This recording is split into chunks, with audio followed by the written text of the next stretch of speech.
Today on Deflationary Tech. Hey guys, back like we never left.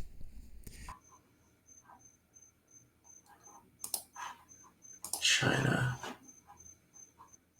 crushes mass protests by bank depositors demanding their life savings back. Hong Kong. Chinese authorities on Sunday violently dispersed a peace protest by hundreds of depositors who sought in vain to demand their life savings back from banks that have run into deepening cash crisis since April. Four rural banks in China central Henan province have frozen millions of dollars worth of deposits, threatening the livelihoods of hundreds of thousands of customers in an economy already battered by draconian COVID lockdown. Anguished depositors have staged several demonstrations in the city of Zhengzhou, the provincial capital of Henan, over the past 2 months, but their demands have invariably fallen on deaf ears. On Sunday, more than 1,000 depositors from across China gathered outside the Zhengzhou branch of the country central bank, the People's Bank of China, to launch their largest protest yet. More than half a dozen protesters told CNN. The demonstration is among the largest China has seen since the pandemic, with domestic travel limitations by various COVID restrictions on movement. Last month, Zhengzhou Authority even resorted to tampering with country's digital COVID health code systems to restrict the movement of depositors and thwart their planned protests, sparking a nationwide outcry. This time, most protesters arrived outside the bank before dawn, some as early as 4 a.m., to avoid being intercepted by authority. The crowd, which included the elderly and children, occupied a flight of imposing stairs outside the bank, chanting slogans and holding up banners. Wow. Man, this is what happens when government have way too much control over the people. Upgrading their internal systems, but customers say they've heard nothing from the banks about the matter since then.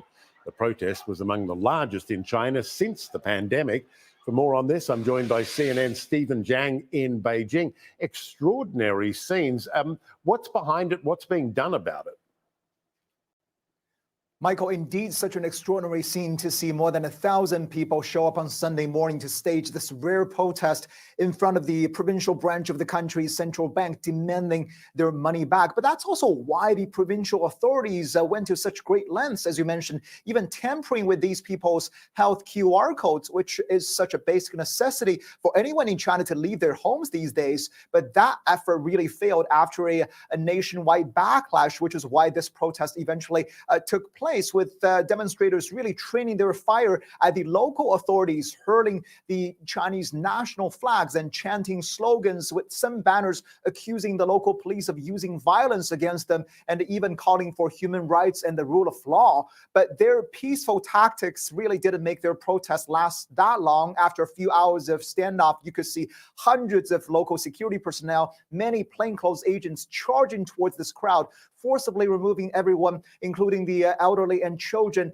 Anyone who resisted got kicked and punched, some sustaining injuries and got sent to local hospitals, according to some protesters, and most people got taken to nearby makeshift detention centers. But these protesters' actions really have garnered a lot of sympathy and support from around the country, because people feel they could relate to their situation, as these people were mostly low-income people who put their life savings into these banks because of their faith in the country's banking system. But then Henan, they of course lost almost everything. And their plight is especially being shared because the economy here is being battered by the country's continued zero COVID policies, with a wide range of industries really under growing distress. And this, of course, is also happening in a very sensitive year politically, as Chinese Supreme Leader Xi Jinping is expected to assume a precedent-breaking third term later this year, and his whole legitimacy reputation very much built on this idea of the rejuvenation of the Chinese nation. So this kind of incident's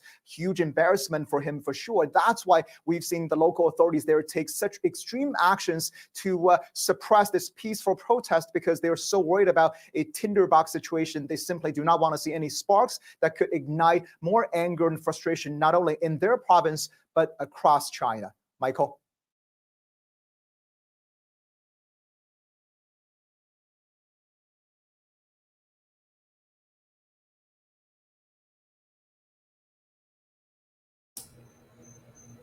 Yeah,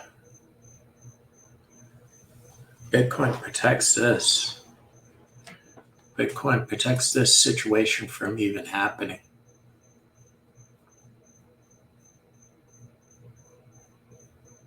Those people not being able to get into their banks, their livelihood, their life savings being taken away from them. They may or may never see that money ever again. Some of them are being put into detention areas, probably going to get charged later on because they can't feed their family.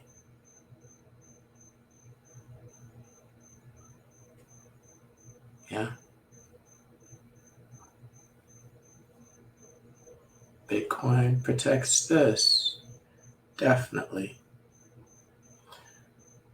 So, this is the state of DeFi, and I'm deflationary tech. I'll talk to you guys later. Like my dad said, if you knew better, you'd do better. Peace.